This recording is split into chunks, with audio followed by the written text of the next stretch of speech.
You are listening to a free version of the Majority Report with Sam Steeder. To support this show and get another 15 minutes of daily program, go to majority.fm, please. The Majority Report with Sam Steeder. It is Thursday, January 26, 2017. My name is Sam Steeder. This is the four-time award-winning Majority Report. We are broadcasting live steps from the industrially ravaged Gowanus Canal in the heartland of America, downtown Brooklyn, USA. On the program today, David Dayen, on Steve Mnuchin, and Trump's real trade agenda. Meanwhile, the State Department's entire senior management staff resigned late yesterday.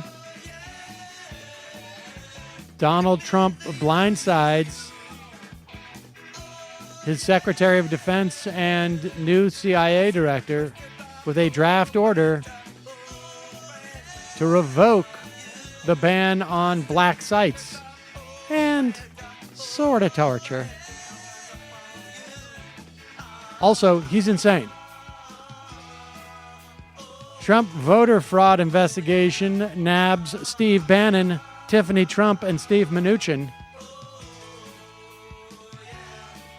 Another executive order targets sanctuary cities, shorthand for sanctuary cities and counties in states across the country. Eliminates FEMA funds. Rand Paul offers his repeal and sort of replace program, while other Republicans are beginning to see, maybe we should just pretend like it never happened. Also, Democrats aiming at sinking Betsy DeVos. And are the Republicans starting to lay groundwork to rid themselves of the Mad King? All this and more on today's program, ladies and gentlemen. I had such a dilemma because yesterday I was saying, Trump is insane. Let's not get distracted by that fact. And then I walked in this morning and Sam was like, Trump is insane. We need to be consumed by that fact. I mean, honestly, I'm not watching. I'm trying to sort of somewhat pull back from his day-to-day insanity. And we're going to go through the clip, and we have at least 10 minutes of this ABC interview. And, I think in the past when I've said insane, what I meant was crazy, narcissistic, sort of demented. Disgusting. Not very bright, but delusional in some way. But, within the margin of error of someone who's just really all those things and is president, right? Because, people I think who live, who operate in that world have a certain, psychological issues anyways. But then, everybody has psychological issues. Some more pronounced than others. I watched this ABC interview, and honestly, the guy's insane. I think he's insane, and which I think he's so insane that it is going to implicate even Paul Ryan's plans, because the real action remains from Paul Ryan. I think Steve Bannon is off in the corner somewhere writing draft memos, floating them around, I don't know how you have a draft memo floating around about black sites and rolling back torture where your newly minted Secretary of Defense and CIA director are leaking or directly telling the press that they were blindsided by this stuff. I mean, it's clearly a madhouse in the White House right now. And the metaphor that I've been sort of using to explain this to myself is it's as if all of us, everyone in the country, is locked in we've been locked in a huge warehouse, and all the exits have been booby-trapped. Donald Trump is the booby-trap. We just don't know. And while we're stuck here in this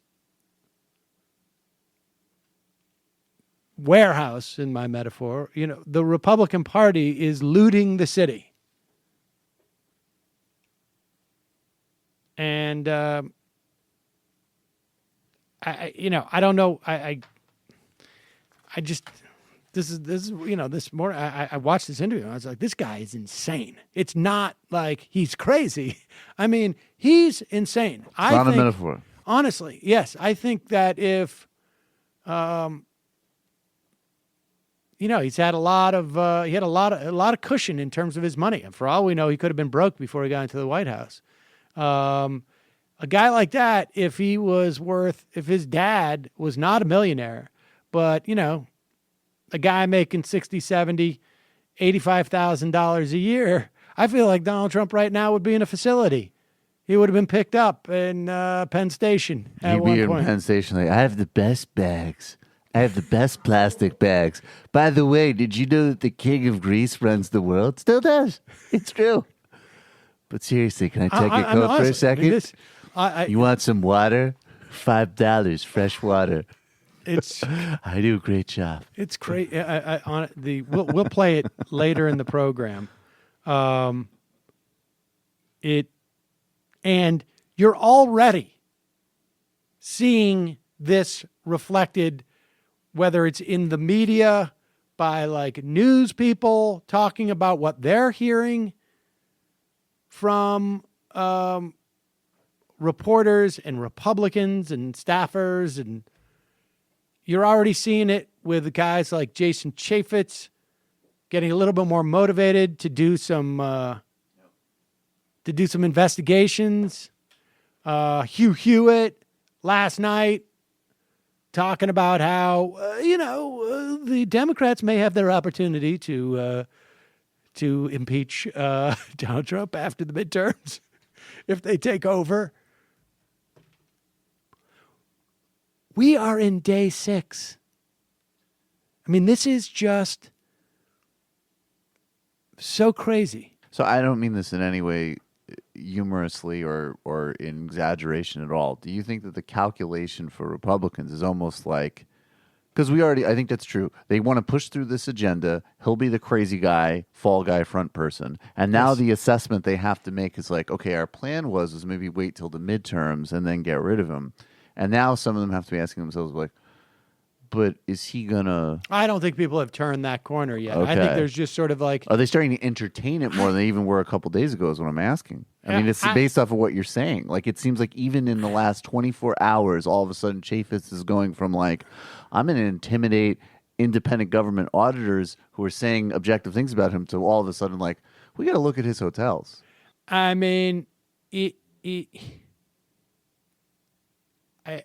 all I can tell you is that it's really hard to imagine that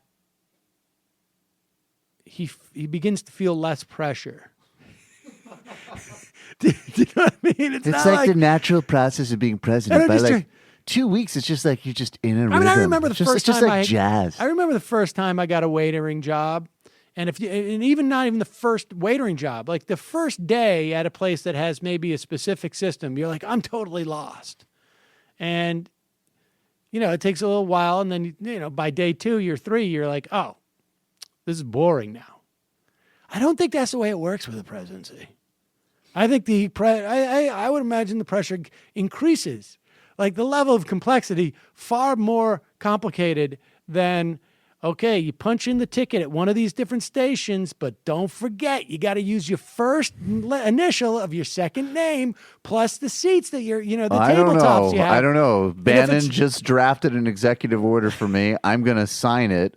I want someone I saw on CNN to get phone tapped because they insult me. They had computerized systems when you were waiting tables. No, they didn't. Don't lie. They did, but they were very new, so people were very buggy. I'm too freaked out by all of this to even make Which age one? jokes. The computerized systems with the No, waitering? no, Just one of the that's it. places I worked at, and it was late. That's a totally different story. Jesus Christ.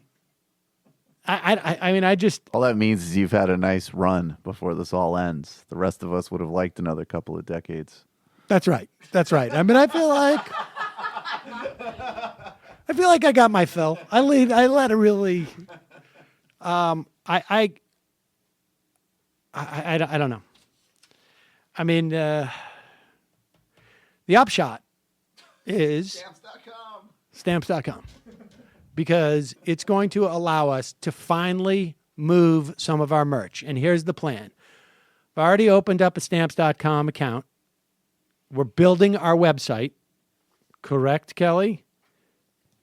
Yeah. And when we have our new website, we're going to do one of those, I don't know, turnkey stores, and we're gonna move that product that we have sitting in the corner, T-shirts and tote bags. And I'm going to do it with stamps.com. Because for a small business like that, I mean, it is built for a small business. If you're every now and then you're mailing something, you go to the post office, you buy stamps, whatever. But with stamps.com, you don't have to worry about keep going to the post office. Folks, it's no secret. There are two basic tenets in which I try and which principle my life. One is I don't want to go anywhere. And two is I don't want to spend any money. Stamps.com Inspiring. does both of these things for me. You can use Stamps.com to automatically calculate and print the correct amount of postage for every letter or package you send. Stamps.com brings all the services of the U.S. Postal Service right to your fingertips. It's a deal they have with the post office, which I also like, frankly. Buy and print official U.S. postage for any letter, any package, any class of mail using your own computer and printer. Stamps.com makes it easy. They'll send you a digital scale. You automatically calculate the exact postage. Stamps.com will even let you decide the best class of mail based on your needs. It saves you money. They give you postage discounts you can't get at the post office, including 3 cents off every first-class stamp. For the post office perspective, it gets people to use postal services. They give you postage discounts, like I say. Anything you can do at the post office, you can now do from your desk. You'll never have to leave your home or office again. Nothing could be better. Right now, use my code MajorityReport for this special offer. A 4-week trial includes postage and a digital scale. Go to Stamps.com.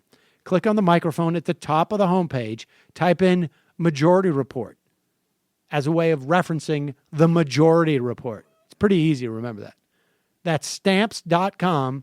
Enter Majority Report. Sign up today. With Stamps.com, you'll never have to go to the post office again. And when you do, there'll be a lot less pressure because you won't be going for, to mailing stuff. You'll just be going to say hi to folks. All right, we're going to take a quick break. When we come back, David Dayen. I remember when I lost my mind. There was something so pleasant about that place. Even your emotions have an echo in so much space. And when you're out there without care, yeah, I was out of touch. But it wasn't because I didn't know enough.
We are back.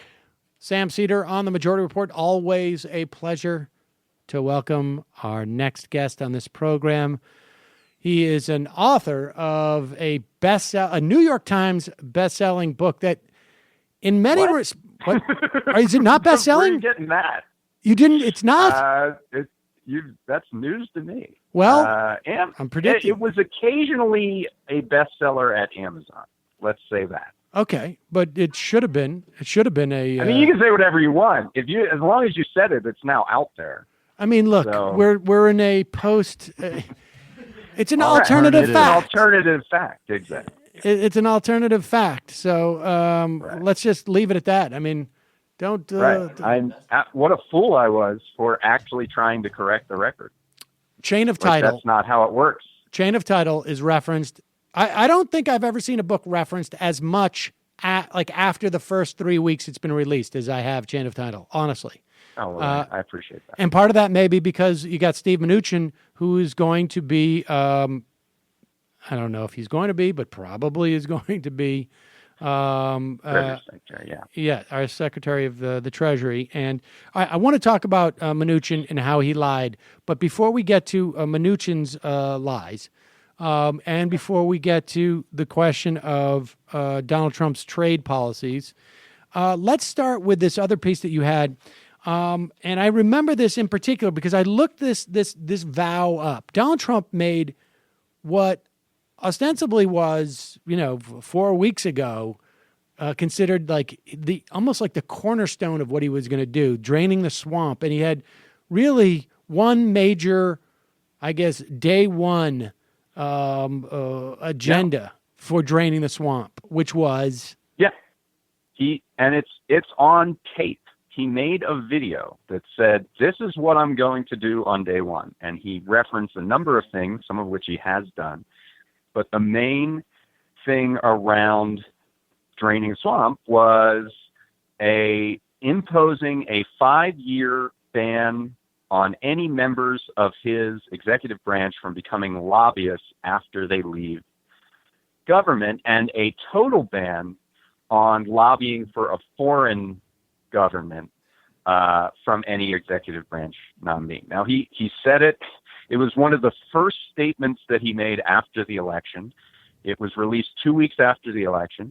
It's on tape, and it's practically the only thing from that tape that he hasn't done. And how many times would you say in the news media, or include in this direct interviews with him, has this been brought up since day one?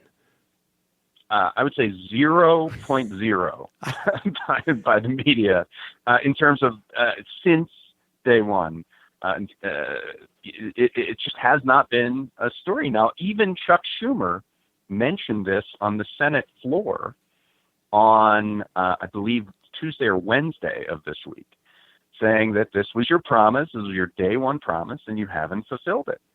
But yeah, the media has been kind of slow on the uptake on this, and it just seems tailor-made. Like, here, you said this, why haven't you done it? Is about as easy as it gets for the media. Let me do something that I think people will find uncharacteristic and surprising and say, I understand why the media has not brought this up, because Trump is completely insane. And I think that they are just sort of, it's really hard to ignore that massive elephant. I don't even know if it's an elephant. I mean, it's like it's the room. It's the room in the room.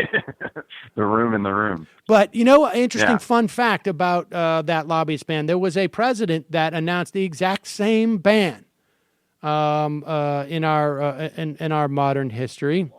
No, it was not Barack Obama, although he had something similar. But Barack Obama had a similar ban, like a 2-year ban, only on whatever lobbying the former agency that you left. That was Obama's ban, which apparently is not being enforced anymore by the Trump administration. That was something that came out today from David Sirota, that federal forms no longer have that language that they can't lobby for 2 years on the form. So not only did Trump not institute his own proposal, he actually is not upholding Obama's proposal because they're that desperate, I guess, for lobbyists. I mean, because presumably those are the ones that are sort of like more democratically aligned. Well, the guy who who last instituted this exact, I believe, policy was Bill Clinton. And oddly enough, it lasted almost 8 years. They stopped it when he left. It was like literally one of the last things that he reversed before he left. So the ban was, internal, I guess, which I guess you could understand on some level, right? I mean, the idea was that the ban was just for, at least they couldn't come back and lobby the Clinton administration or something. But they didn't want to stop thinking about tomorrow, I guess, was the... And of course, we've seen this repeatedly through the transition. There was this alleged purge of lobbyists in the Trump transition. But then it came out that as long as a lobbyist deregistered, they could be in the transition. And there was an alleged ban on meetings with lobbyists at the transition headquarters, but they would go across the street. Or they would submit comments in writing. They still had a major impact on hiring and recommendations and things like that. So it's not surprising in any way that he would not uphold this promise. And really, it's more along the lines of that lobbyists are running and writing the administration's priorities rather than being set apart from them. I got to think that in between the asking him, why he can't handle the fact that he didn't win the popular vote and why he's, wearing his underwear on the outside of his pants, those type of questions that they could bring up, like you said, day one, and it's now day 6. What's going on with that? I mean, I guess he'll just say, well, 2 weeks away or something like that. But, day one lasts a long time. Yeah, right. I mean, an important thing to... It's biblical in a sense, right? On day one, that's supposed to mean millions of years. Right. If you believe in evolution, right? Right. All right. Well, let's move on because you have been on multiple beats, as it were, involving this stuff. He signed I don't even know what it was, basically a resolution or an executive order that put the nails in the coffin for the TPP. But, I mean, largely speaking, it was dead before he had done this, wasn't it? Yes.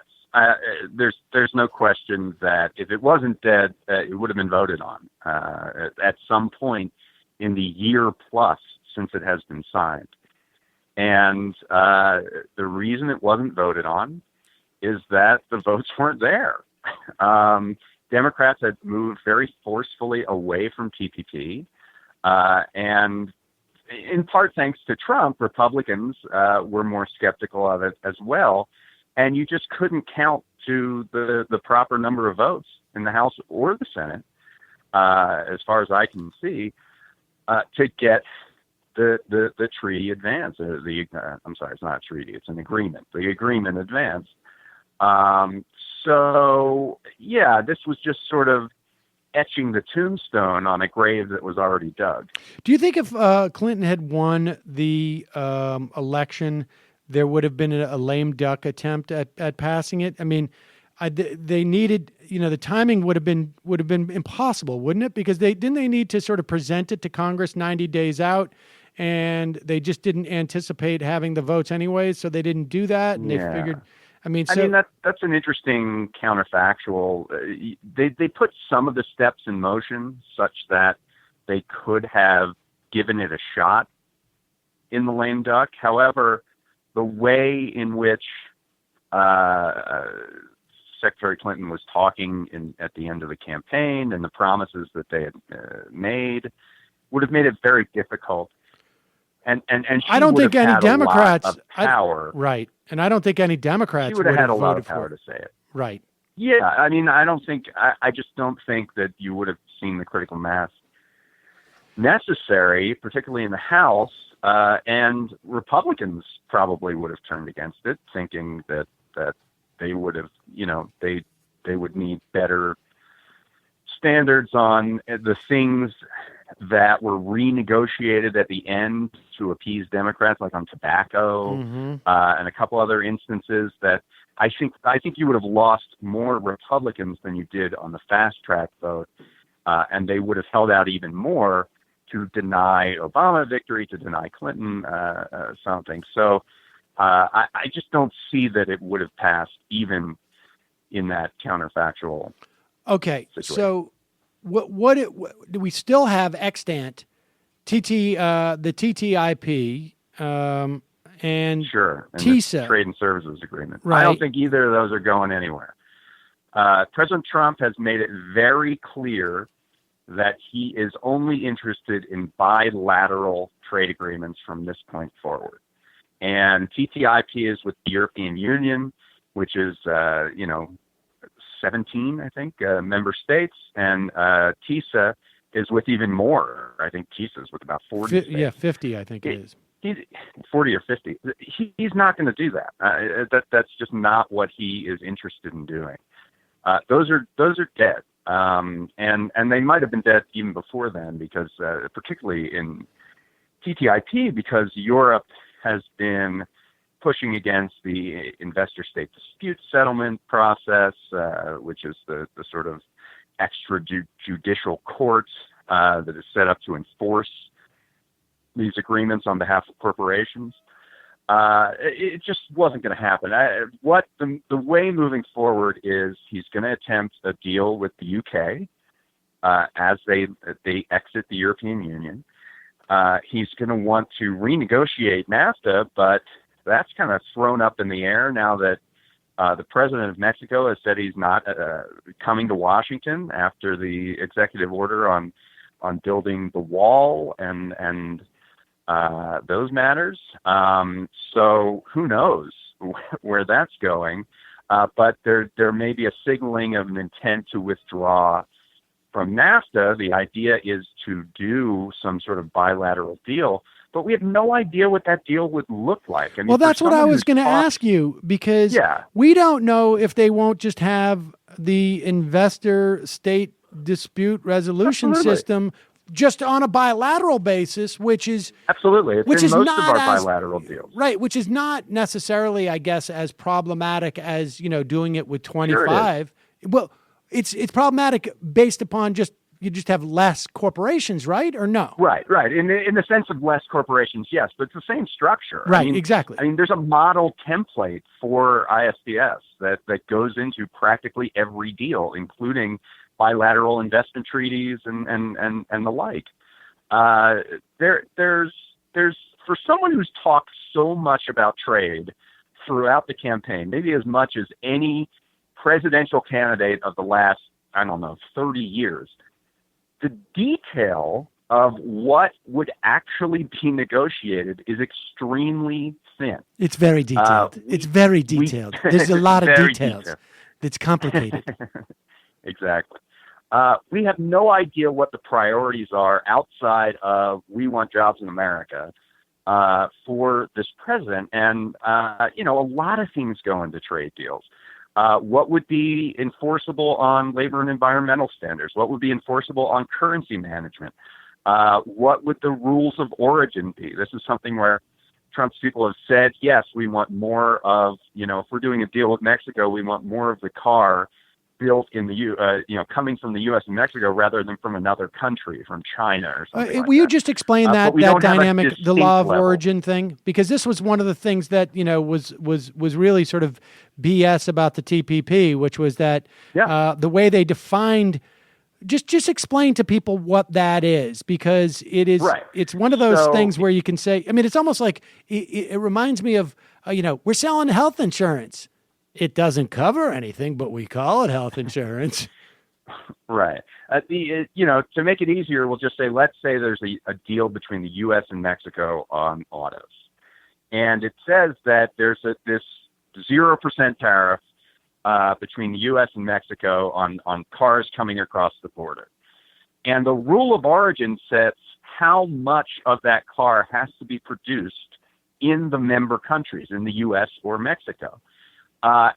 sometimes it's as high as 65% or 75%. In TPP, it was as low as 35%, which means that another country could produce the majority of the vehicle, ship it to Mexico where they put on a bolt, and then ship it to the United States and get all the advantages of the low tariff without having produced the majority of the car. And so that's what rule of origin is all about. And so we don't know anything about what Donald But Trump... we know very little about what his trade negotiators are going to ask for. And, do we know who they are? They're that interested. Do we know who? Well, yeah, we know who they are. Who are they? Who's the Michael Froman of the Trump administration? Yeah, the U.S. Trade Representative nominee has been announced as a guy named Robert Lighthizer. He was in the Reagan administration. He has definitely, similarly expressed and bias against China in terms of their mercantilism. We know that Peter Navarro, who's this guy that was a professor at Cal Irvine who wrote this book, like Death by China, and made a movie about it. He's at this thing called the National Trade Council, which is within the White House. It's almost like he's the trade czar. And we know that Wilbur Ross, who's the Commerce Secretary, is going to be heavily involved in trade matters. So those three really are going to be the key negotiators on all these trade deals. And do we have a sense of where they are on this stuff?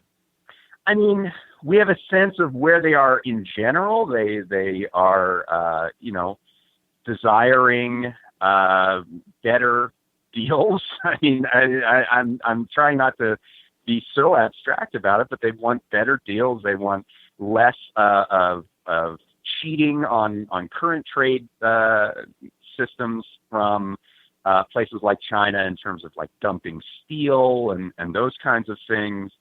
But we don't have the details on labor, on environment, on intellectual I would imagine property, these guys are big pro pro-labor, big pro protect the environment. Right, exactly. I mean, you can guess. You can certainly guess.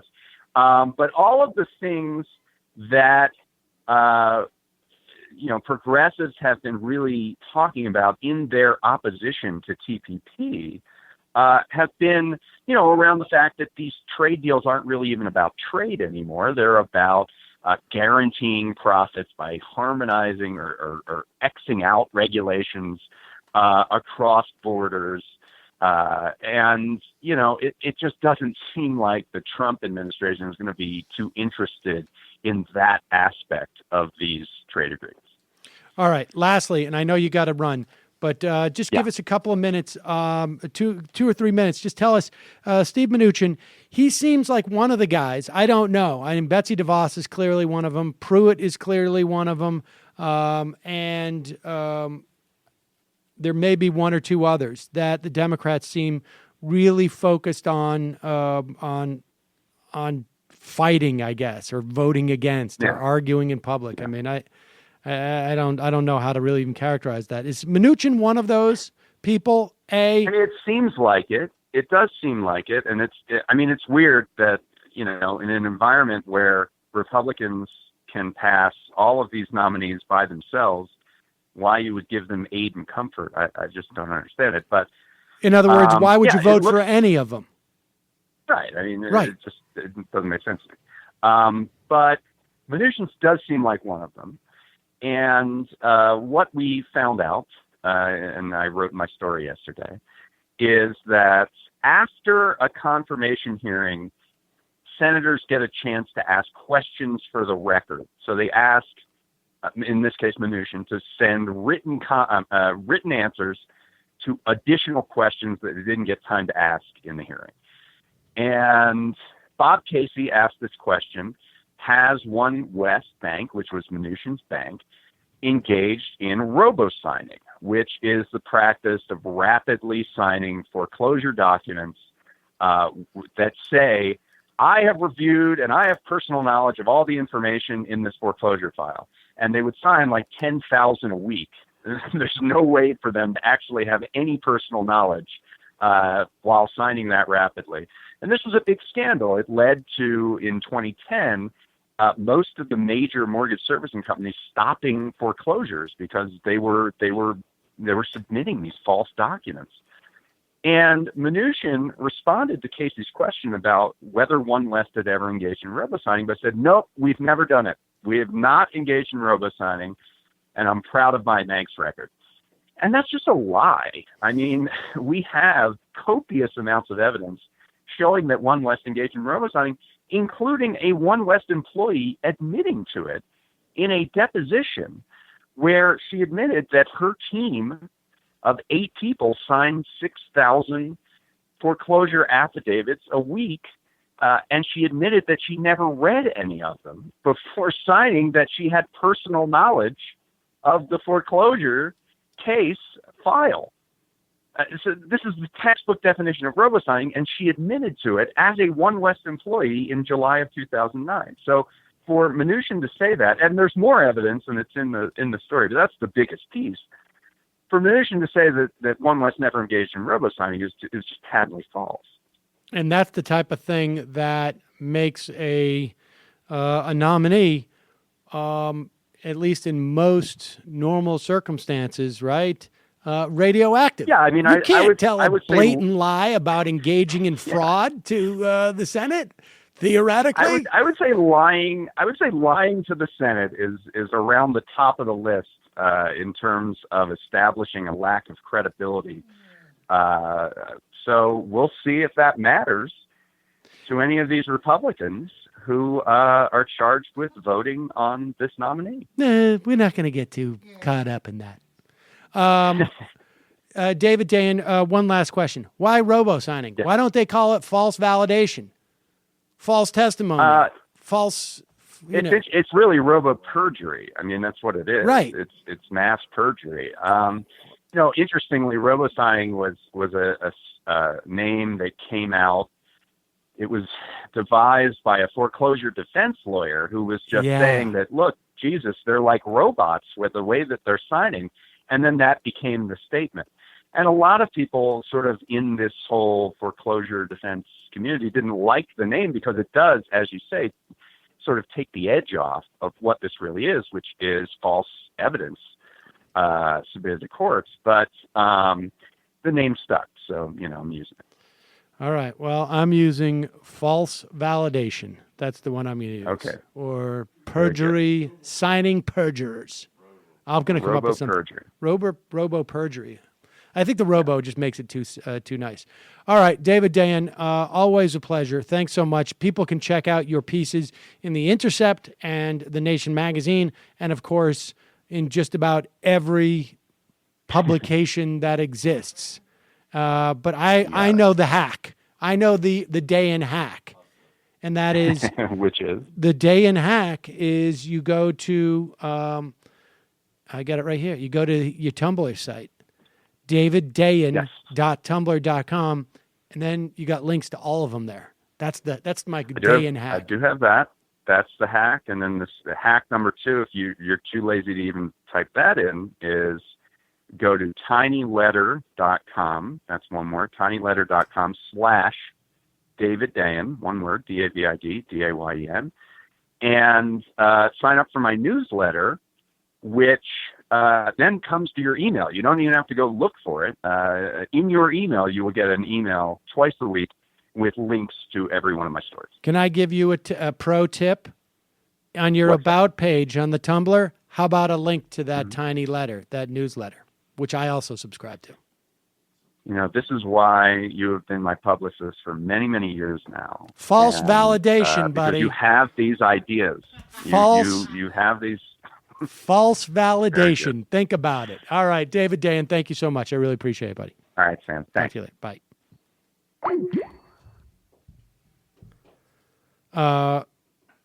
There you have it. Important things to keep a note on. Mnuchin is one of the guys that they're going to really go after. They're going to go after Betsy DeVos, and I think they're going to go after Pruitt big time. Big league. Who's Pruitt again? Elizabeth Warren wrote something on her Facebook page addressing the criticism about voting for Ben Carson's nomination. Sherrod Brown has put out a statement. I've seen people defend it. The argument basically is, look, he's basically in paper and in person saying the right things. Can we trust him? Who knows? But at least we have some commitments that are benchmarks. If he doesn't become the Secretary of HUD, we could get somebody much, much worse. And I agree with that. You can't get somebody much less incompetent, much more incompetent. But you can get somebody who is much more determined to say, discriminate against people, to make housing worse. But here's why I don't buy that. Here's why I think what they're doing is just they are locked into an anachronistic mindset of how the Senate used to work and how our politics used to function. Because if they don't vote for Ben Carson is still going to be the Secretary of HUD. Unless somebody can show me the 3 Republican senators who are going to vote against Ben Carson, then they're full of it.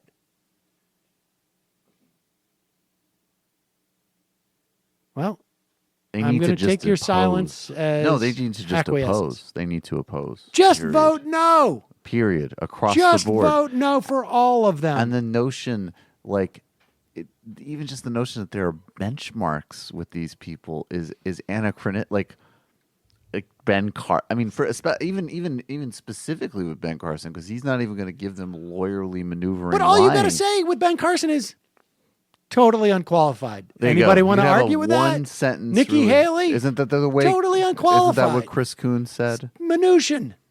He's lied to us. Betsy DeVos, it just came out that she did have experience in student loans Yeah, from the debt collection side. of course. I mean, If you want to help she- get out of student loan crisis, what you can do is you can sign up Also- for my husband's company, Amway, and make $1 million Betsy overnight. DeVos, totally unqualified. These are not controversial statements. Scott Pruitt, it is called the Environmental Protection Agency. Scott Pruitt has never championed or articulated or suggested he has any interest in increasing protection for the environment. His entire agenda is to diminish protection for the environment to a point where he thinks it's more reasonable for business. That's his stated objective. To vote against these people, Mike Pompeo, vote against him. If you really need to hang on to this notion of you need to be seen as a serious person, vote for Mad Dog Honestly, that's the only justifiable one. Go and vote even for Kelly, Mad Dog. and even Kelly at Homeland Security, who's the other relatively-ish non-controversial one, in my opinion. And of course, he's going to say this because he's Trump's appointee. But he says in testimony when he won't rule out implementing a Muslim registry, you got to vote no. And frankly, You must. With Mattis, you just vote no because you don't think that 'Cause you believe in civilian general control. should be controlling of the. This is so straightforward, and Tillerson, I just think the idea that you as a senator, I guess I could buy it. If you're up for re-election, you're in a red state and you've got horrible polling. But even still, even then, the idea that your opponent is going to be able to say, you're just a knee-jerk partisan Democrat. Look, the bottom line is your fate in 2018 is contingent upon whether or not the lunatic in the White House and the Republican Party are popular. And whether or not you are far enough away from them if they're in the cellar. But if you give them the opportunity to say, well, yeah, Ben Carson screwed up, but they voted for him too. You've got to this is your only bet, is that things are going to be so disastrous come 2018 that you're going to want to be able to draw a very bright, thick, even, what's that when you call it's like, when you not engrave something, but it's raised off the, come on, Kelly, you know what I'm talking about. Embossed? Yeah, I guess. Embossed line between you and Take the that to Republicans. the streets. Take that I to don't the think it's streets. embossed. It's not what I was thinking about. We have an Bedazzled. embossed position. A bedazzled line. Yes. I would say no on this one. On the as bedazzled? part of the comms team, I don't think that we want a I bedazzled wouldn't say opposition. bedazzled. Maybe in certain. We should parts be of it. fabulous, All right. but not bedazzled. Coming up in the fun half of the program, we're going to play. I think pretty close to the 10 minutes of insanity. Did you actually cut stuff out of this? Yeah, there's about 15 minutes, and that's not even. It's not a. What about the 10-minute one that I saw? There's a few things from there. About like 75% I may need of that. more than that because it's really crazy. It's really insane. It's like we're taking a psychiatric intake. It's, I mean, it, I don't know. I watched 10 minutes and completely changed my perspective of what may happen. I over the think next he's 6 getting months. really. I will say, I do think he's getting really softened up for Jill Stein. Sorry. Stop it. 2020. Stop it. Well, Here. not entirely. What but we okay. might do, Matt, just IM me and I'll send you this thing and maybe we'll then we're also going to talk about these sanctuary cities. This is really important. This is going to be a massive battle. And depending on where, I mean, you would be surprised. When we say sanctuary cities, it's not really just sanctuary. It's not just cities. It's counties. It's jurisdictions. Really is the way you need to look at this. You've got in California a bunch of different counties, obviously. There's one Arizona, South Tucson County. There's 4 states, which are sanctuary states: Connecticut, California, New Mexico, Colorado. And then, like I say, in California, they'll even redo it, be redundant on the county level. Colorado, obviously, all counties, and then they do it again. New Mexico, same deal. Florida, 7 counties. Georgia, 1 county. Illinois, 7 counties. Iowa, I don't know, tons of counties. Kansas, Kentucky, Louisiana, Maine, the city of Portland. Maryland has 2 counties and 1 city.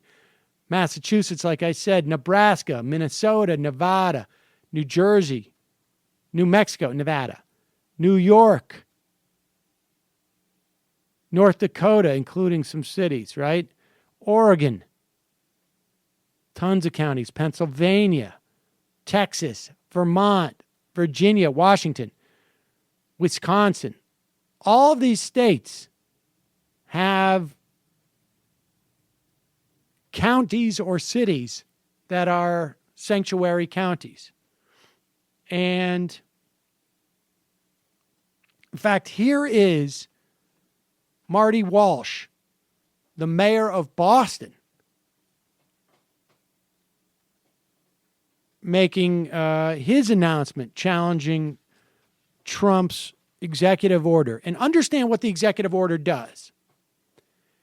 The executive order denies federal grants to these cities. And my understanding is that police enforcement grants are exempt. But there's a whole nother, like world of stuff, including FEMA emergency grants. So Trump, I think it was yesterday or the day before, okayed FEMA emergency funds to go to Georgia. But my understanding is that those funds have been slowed down because of this.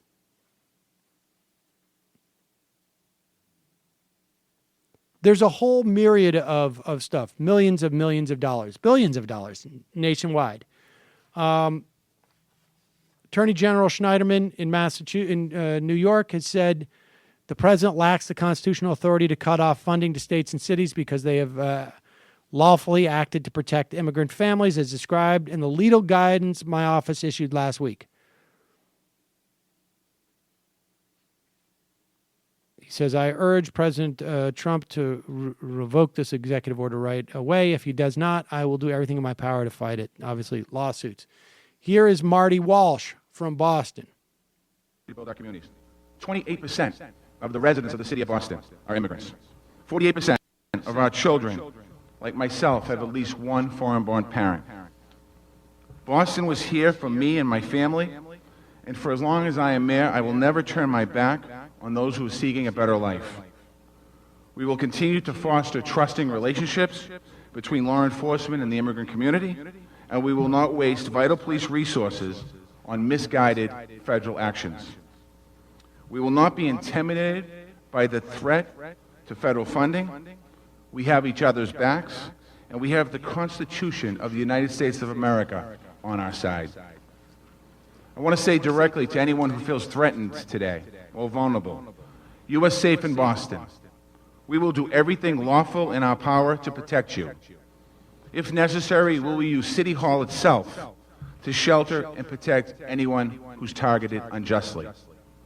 I want to say again, of all Boston into Washington, we will not retreat 1 inch from welcoming diverse global communities that made us one of the most successful cities in the world. Here's there are obviously multiple reasons why we have sanctuary cities and states and counties and whatnot. Ranging from people feeling it's humane to there are business interests that say we need workers, rural areas where we need, farm workers, maybe construction workers, whatever it is, right? And there's a very good, obviously, there's a reason why we should allow these people to become citizens so that we can get them into the system. But the primary reason for this is public safety. For example, you hire a babysitter. They tell you they are documented. I don't know if anybody ever looks at the paperwork of their babysitters. Sometimes they just you just assume they are or not. They lock themselves out of your apartment. They had food on the stove. The baby they were caring for was left in the crib. They try and get back into the apartment. You are out of town. You are an hour away from your house. There is a fire. There is a stove with food cooking on it. Smoke starts to come out. These people are afraid of calling the police department. They hesitate. They don't call the fire department. They hesitate because they are afraid of getting in trouble with the authorities. This scenario can play out in any myriad of other ways. I'm witnessing a crime. I'm not going to report it because I don't want to be deported. I'm witnessing a fire. I don't want to say where I was or who I am. I mean, these are basic questions of safety, and that's why you have sanctuary cities. So when Trump attacks this, ostensibly because of, I guess, I don't know, one story or let's say 10 stories of criminals who also happen to be undocumented, killing somebody or hurting somebody, we're going to see there's a lot more danger involved in taking away this status. And sanctuary cities are just simply means that your immigration status is not relevant to local authorities. They will not pursue you if you basically perform the function of a citizen and report a crime or a safety issue. End of story. Feds do their job. They're the ones in charge of immigration status, and the local people do theirs. So I know we got to get to the fun half, but should we take this call from Ronald Reagan? Yeah. All right, let's do this. We'll take a call from Ronald Reagan just because I know he's a immigration attorney. Bear with us, folks. I hadn't called into this. We're going way long today with this. Hold on one second here.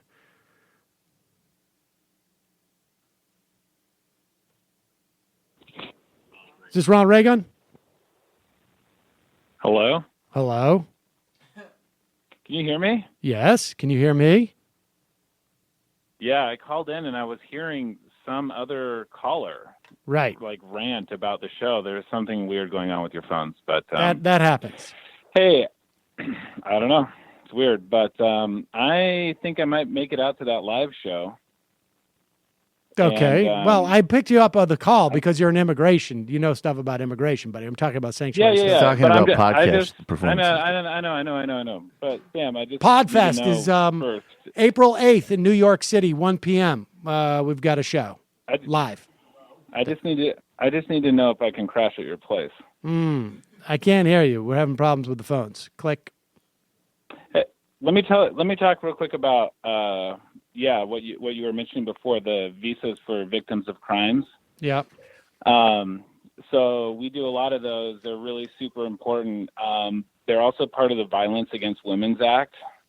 What does that mean? Which, I mean, Visas for how- victims of crimes? Victims of crimes in their home country?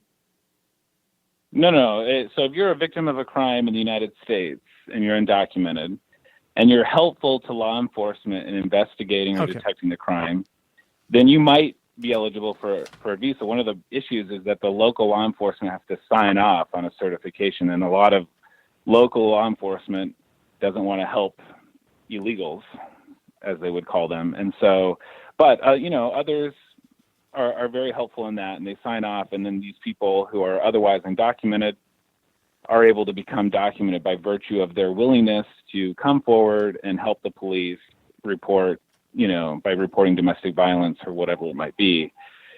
But one of the issues that immigration attorneys are looking at right now is the fact that, Republicans have had their sights on VAWA for a long time too.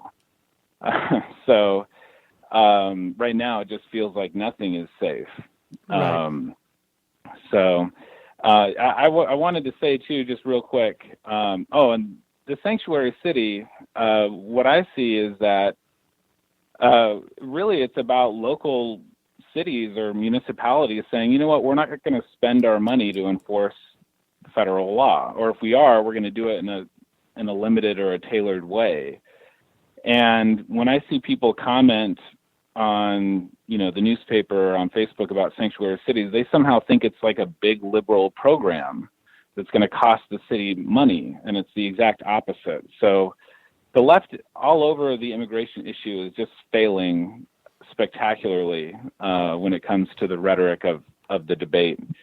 Even on things like the wall, like instead of saying, well, first of all, Democrats have just said, yeah, we are also for a wall for the longest time. And now they're saying, well, it's expensive, it's hard, instead of just saying it doesn't work. So anyways, there's just so much misinformation out there. But the scariest thing from yesterday to me was the idea that they're going to create a registry of undocumented or out-of-status immigrants who've committed crimes, and they're going to publish it, I guess, on a regular basis. And I don't know if you've seen this, but that's something that they do on Stormfront, which is this white nationalist website. They have, at the top of their website, I guess, tabs or stickies where they have reports of Muslim crimes, black crimes, Latino crimes. And some people are suggesting that this idea was, directly lifted from Stormfront. And whether it was or not, this is exactly what, we throw Hitler around, but this is exactly what Hitler would do. Like, look at these Jewish crimes. Look at how horrible they are and how much worse they are than regular old German crimes. Right, exactly. And instead of doing all crimes, we're just going to, and of course, this is how people absorb information, right? If you only see statistics and examples of crimes from one particular ethnicity or status, you're just going to presume that's what crime is. Right.